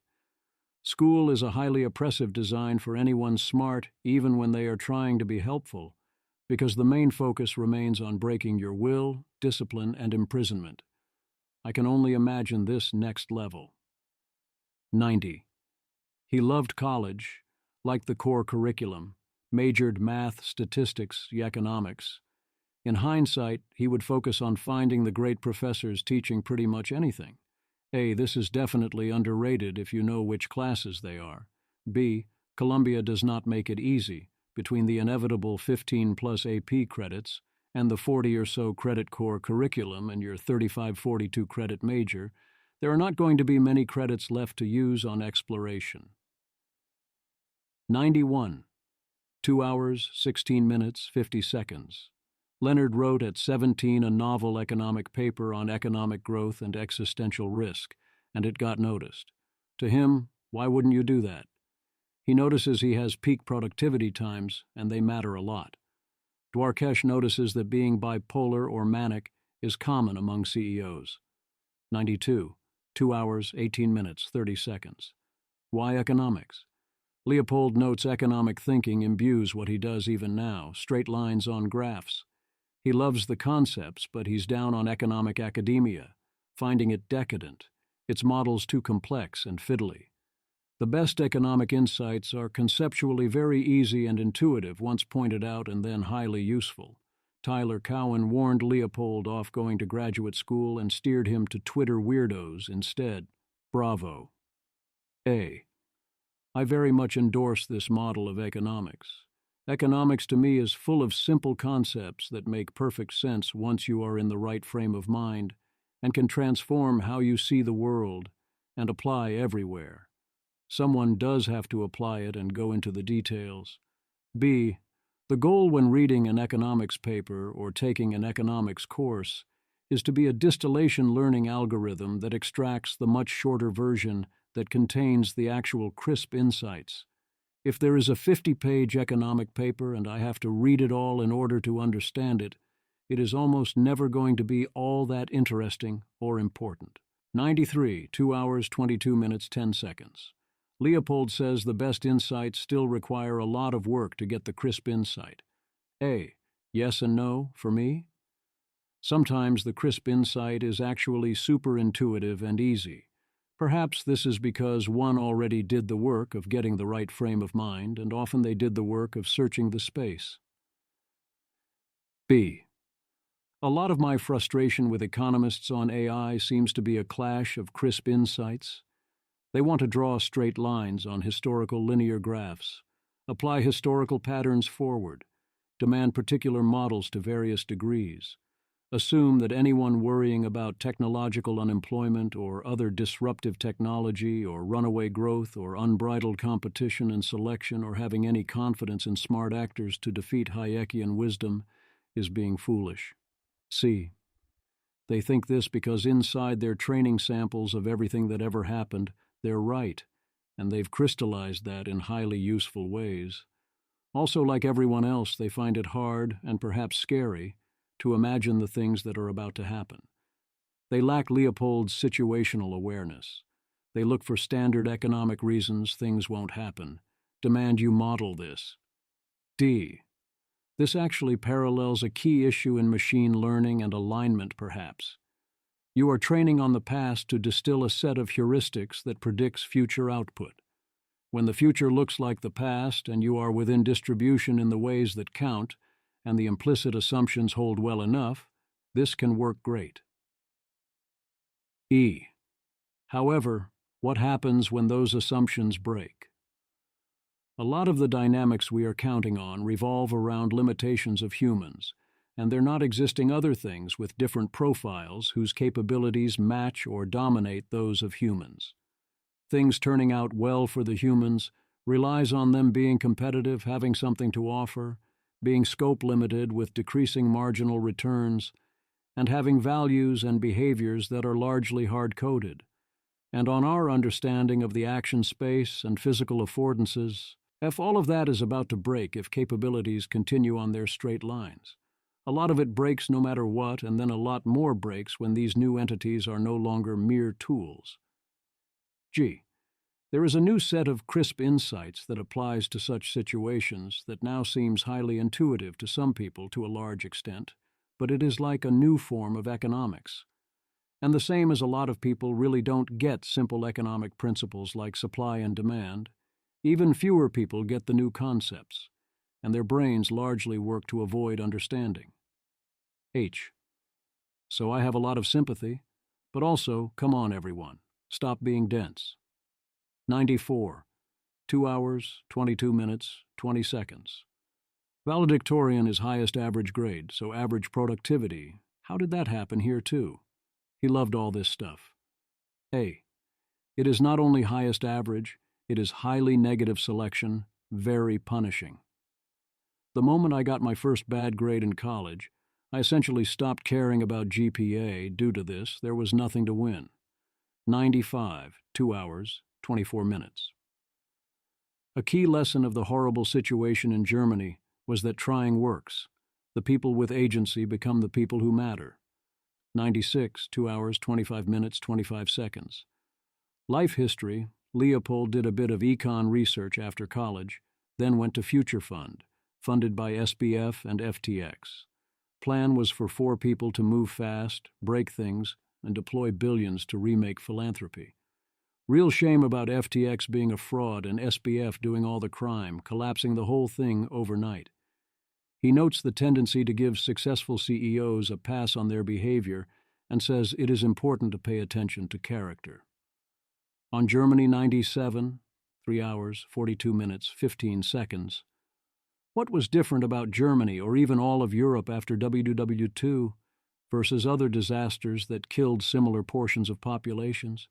Why aren't we discussing Europe in all this? Leopold is very bearish on Germany, although he still thinks Germany is top 5 and has strong state capacity. USA has creativity and a Wild West feeling you don't see in Germany, with its rule-following and backlash against anything elite. 98, 3 hours, 45 minutes. Why turn against elitism? Response to WW2 was way harsher than WW1, imposition of new political systems, country in ruins, but it worked out better. Maybe don't wake the sleeping beast even if it is too sleepy. A. I do not think it is obvious that the post-WW2 treatment was harsher. Imposing a ruinous debt burden is quite terrible, whereas after WW2, there was interest in making each side's Germany prosperous. Destroying half the housing stock is terrible, but it can be rebuilt. 99. 3 hours, 46 minutes, 30 seconds. Chinese and German elite selection is very conformist, for better and worse. America is not like that.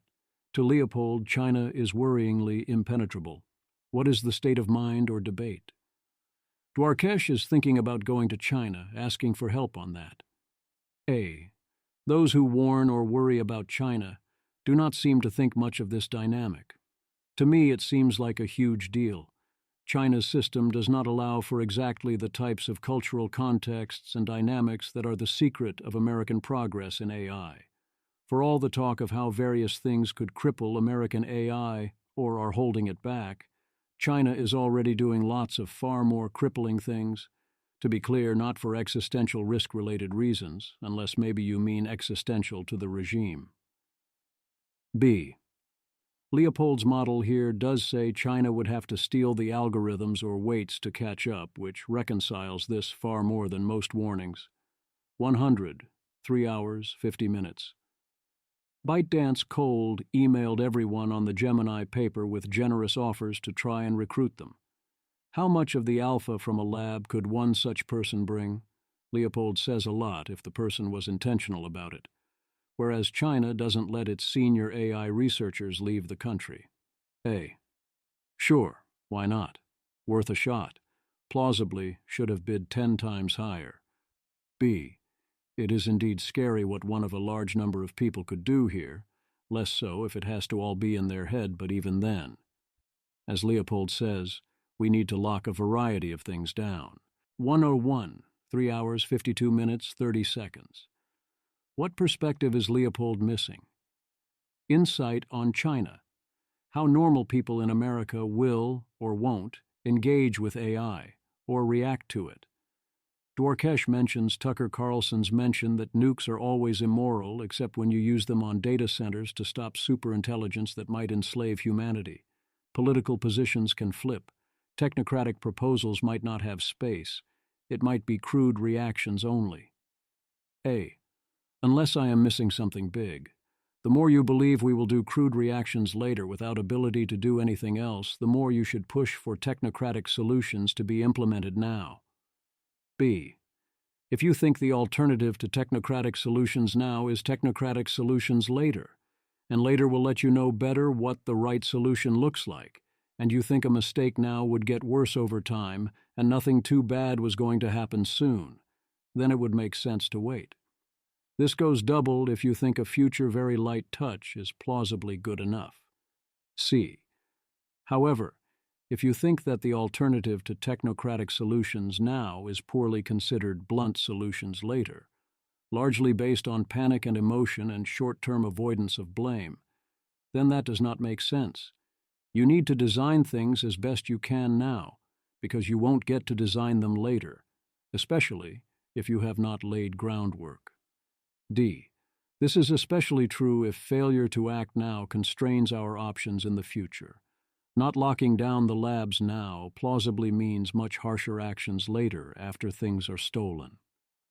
Allowing actively dangerous future open models to be released in ways that cannot be undone, and especially failing to prevent an AI-caused or AI-enabled catastrophic event, could plausibly force a draconian response. E. At minimum, we need desperately to push for visibility and nimble state capacity so that we can know what is going on and what to do, and have the ability to choose technocratic solutions over blunt solutions.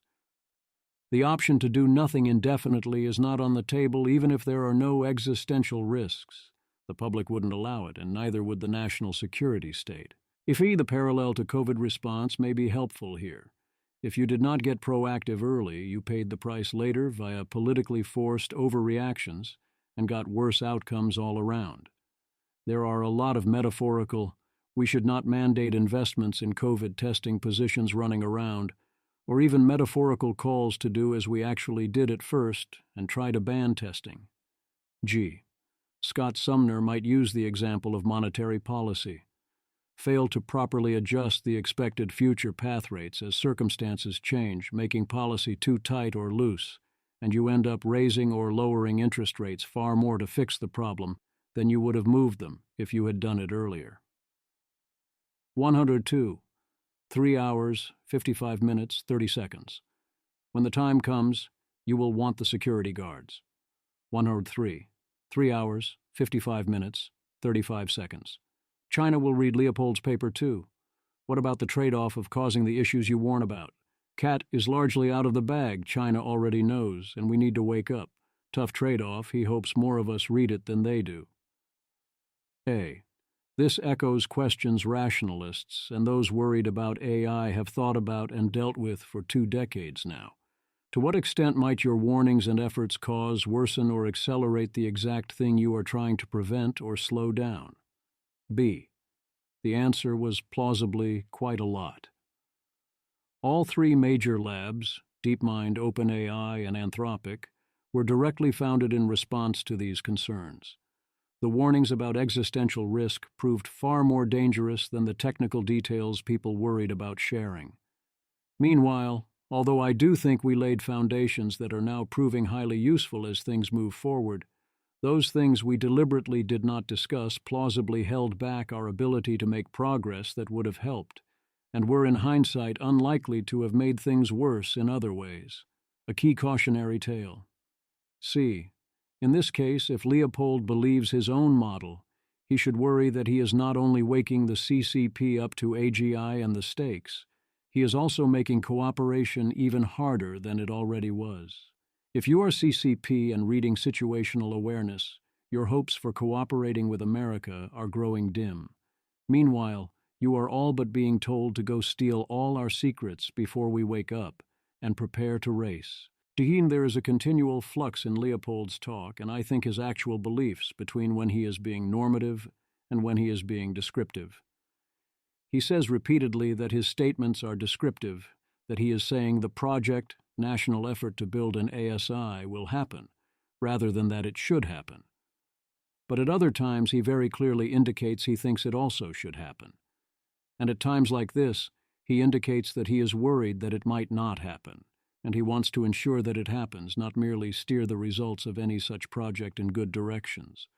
Mostly, I think he is effectively saying both that the path he predicts is going to happen, and also that it is good and right, and that we should do it faster and harder.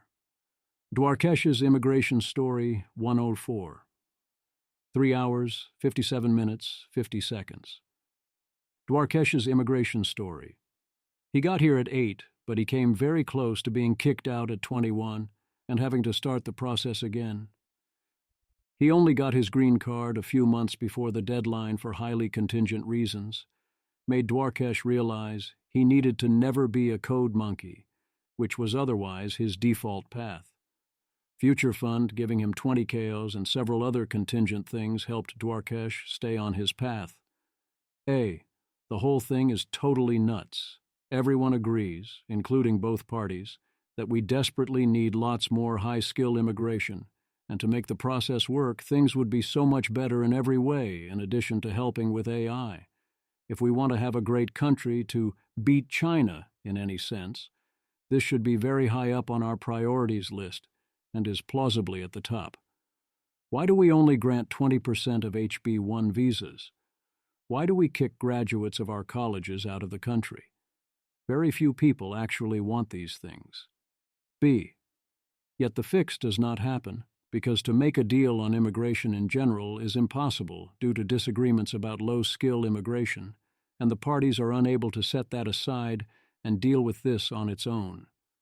Their bases will not let them, or they think it would be unstrategic and all that. OED standard exhortations to lock the people in a room and whatnot until this happens, or to use executive power to work around much of this. D. Spending in the high-leverage spots is so amazingly better. 20K. 2 random questions, 105. 4 hours, 3 minutes, 15 seconds. Convert to Mormonism for real if you could. Leopold draws parallel of a Mormon outside Utah to being an outsider in Germany, giving you strength. He also notes the fertility rate question and whether isolation can scale, notes the value of believing in and serving something greater than yourself. 106. 4 hours, 6 minutes, 20 seconds. At OpenAI, Dwarkesh notes that plenty of financially ironclad employees had to have similar concerns, but only Leopold, a 22-year-old with less than a year there and little in savings, made a fuss. AGI Investment Fund 107. 4 hours, 8 minutes. Leopold is launching one. Why? The post-AGI period will be important, and there is a lot of money to be made. It gives freedom and independence, puts him in a position to advise. A. I have not seen good outcomes so far from invest to have a seat at the table. B. If you are investing betting on AGI, I think you will have very good expected returns in dollars. That does not obviously mean you have high expected returns in utility. Ask in what worlds money has, how much marginal utility. C. Also, ask what impact your investing has on the path to AGI. Many companies are already saturated with capital. If you buy NVIDIA stock, they do not then invest more money in making chips. Startups are different. Leopold, of course, might say that is good, actually. 108. 4 hours, 11 minutes, 15 seconds. Worried about timing? Not blowing up is important. They will bet on fast AGI. Otherwise, firm will not do well. Sequence of bets is critical. Last year, NVIDIA was the only real play. In the future, utilities and companies like Google get involved, but right now they are not so big on AI. He expects high interest rates, perhaps 10% by end of the decade, creating tailwinds on stocks. Higher growth rates might not depress stocks. Nationalization. The big short on bonds. Bets on the tails. There are a lot of different ways to play this sort of situation. B, if you want to get maximum effective leverage and exposure, then yes, in many ways you will become progressively more exposed to timing and getting the details right. C, if you are willing to take a more conservative approach and use less leverage in multiple senses, you can get a less exposure, but still a lot of exposure to the underlying factors without also being massively exposed to the timing and details. You can make otherwise solid plays. That's my typical move. 109. 4 hours, 16 minutes, 15 seconds. Dwarkesh asks the important question of whether your property rights will be respected in these worlds. Will your fidelity account be worth anything? Leopold thinks yes until the galaxy rights phase. A. Leopold does not express how certain he is here. I certainly would not be so confident. The history of property rights holding under transformations is not that great, and this is going to be far crazier. Even if they technically hold, one should not assume that will obviously matter. 110. 1 hour, 16 minutes, 45 seconds. A lot of the idea is Leopold wants to get capital to have influence. Dwarkesh notes the landed gentry from before the Industrial Revolution did not get great returns, and most benefits from progress were diffused. Leopold notes that the actual analog is you would sell your land and invest it in industry, whereas human capital is going to decay rapidly, so this is a hedge. A. The good news is that the landed gentry in many places survived intact and did fine. Others now have more money, but they do not obviously have less. In other places, of course, not so much, but you had a shot. B. I do think the hedge on human capital depreciation argument has merit. If AGI does not arrive and civilization continues, then anyone with strong human capital does not need that much financial capital, especially if you are as young as Leopold. We wouldn't like it, and it would be insane to get into such a position. But if necessary, most of us could totally pull an if. See, whereas if you think AGI means there is lots of wealth and production but your human capital is worthless, they took our jobs comes for Leopold, but you expect property rights to hold and people to mostly be fine, then yes, you might highly value having enough capital. The UBI might not show up and it might not be that generous and there might be wonders for sale. Note that a lot of the value here is a threshold wealth effect where you can survive. 111. 4 hours, 18 minutes, 30 seconds. The economist or Tyler Cowen question, why has AGI not been priced in? Aren't markets efficient? Leopold used to be a true EMH, efficient markets hypothesis guy, but has changed his mind. Groups can have alpha in seeing the future, similar to COVID. Not many people take these ideas seriously. A. In a sense, this begs the question. The market is failing to price it in because the market is failing to price it in. But also, that is a real answer. It is an explicit rejection which I share of the EMH in spots like this. Yes, we have enough information to say the market is being bonkers. And yes, we know why we are able to make this trade. The market is bonkers because society is asleep at the wheel on this, and the market is made up of those people. Those who know do not have that much capital. B. Rather than offer additional arguments, I will say this all seems straightforwardly and obviously true at this point. C. On AI in particular, the market and economic forecasts are not even pricing in the sane bear case for AI, let alone pricing in potential AGI. D. Your periodic reminder, substantial existential risk does not change this so much. If the world ends with 50% probability, then you factor that in. That does not mean that in those worlds that the world will wake up to the situation and crash the market or otherwise give you an opportunity, see market prices during the Cuban Missile Crisis, to show that even everyone knowing about such dangers did not move things much. And it does not mean that even if you could indeed make a lot of money this way, you would have had anything useful to do with money before the end. If the universe definitely ends in a month no matter what I do, giving me $1 trillion would be of little utility. What would I do with it that I can't do already? Lessons from WW2 112, 4 hours, 20 minutes. Why did the Allies make better overall decisions than the Axis? Leopold thinks Blitzkrieg was forced because they could not win a long war industrially. The invasion of Russia was about the resources needed to fight the West, especially oil. Lots of men died in the Eastern Front, but German industrial might largely was directed west. 113, 4 hours, 22 minutes. China builds like 200 times more ships than we do. Over time in a war, China could mobilize industrial resources better than we could. Or for AI if this all came down to a building game. A. We don't build ships because of the Jones Act.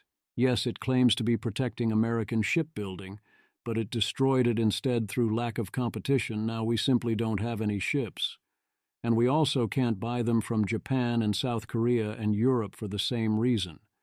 This is all very dumb, but also the important thing is that we need the ships, not to build the ships. Donate to Balsa Research today to help us repeal the Jones Act. B.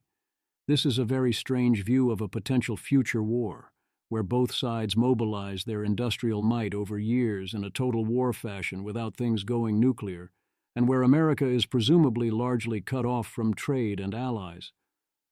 We cannot rule that scenario out, but it is super weird, no? C. I would not count out American industrial might in a long war. Right now we make plenty of things when it would make economic sense to do so, and we make doing so legal.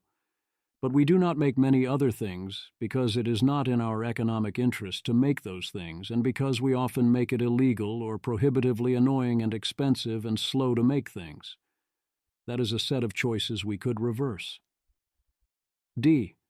Also in this scenario, America would have a large AI advantage over China, and no, I do not think some amount of espionage will do it. E. Could we still get outproduced long-term by China with its much larger population? Absolutely, but people keep betting against America in these situations, and they keep losing. Audit 14, 4 hours, 23 minutes, 15 seconds. Leopold asks, will we let the robot factories and robot armies run wild? He says we won't, but maybe China will. A. Seriously, why are we assuming America will definitely act all responsible and safe in these situations, but thinking China might not? B. I wonder if Leopold has read The Doomsday Machine.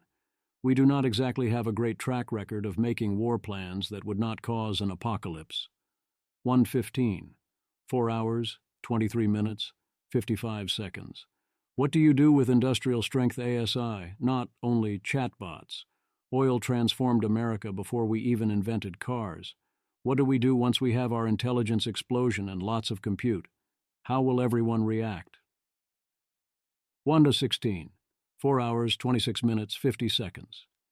Changing your mind is really important. Leopold says many doomers were prescient early, but have not updated to the realities of deep learning. Their proposals are naive and don't make sense. People come in with a predefined ideology. A. Shots. Fired. B. I know who talks about changing their mind and works on it a lot, and I see doing it a lot, and who I do not. I will let you judge. C. I see lots of the proposals by many on alignment, including Leopold here and in his paper, as being naive and not making sense and not reflecting the underlying realities, so there you go. D. On the realities of deep learning, I think there are some people making this mistake, but more common is accusing people of making this mistake without checking if the mistake is being made, or claiming that the update that can be made without being an engineer at a top lab is not the true update. You can't know what it is like without whatever thing you haven't done. E. Also, this update on realities is usually code for saying, I believe all future systems will of course be like current systems. Except more intelligent, there is only empiricism and curve extrapolation. Anyone who thinks that is not true, they are saying, is hopelessly naive and not getting with the zeitgeist. 17, 4 hours, 27 minutes, 15 seconds. Leopold notes access shitpost, but they are not thinking through the technology. A, well, yes. 118, 4 hours, 27 minutes, 25 seconds. There is risk in writing down your worldview. You get attached to it. So he wants to be clear that painting a concrete picture is valuable and that this is Leopold's best guess for the next decade, and anything like this will be wild. But we will learn more soon, and will need to update and stay sane. A. Yes, strongly endorsed. I am very happy Leopold wrote down what he actually believes and was highly concrete about it. This is the way.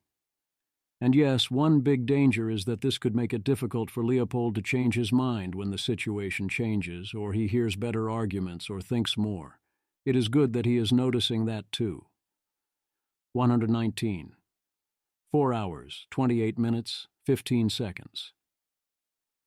The point that Patrick Mackenzie correctly says he cannot emphasize enough, that there need to be good people willing to stare this in the face and do what needs to be done.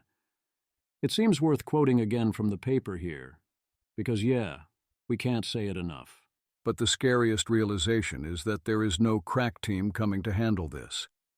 As a kid, you have this glorified view of the world, that when things get real, there are the heroic scientists, the uber-competent military men, the calm leaders who are on it, who will save the day. It is not so. The world is incredibly small. When the facade comes off, it's usually just a few folks behind the scenes who are the live players, who are desperately trying to keep things from falling apart.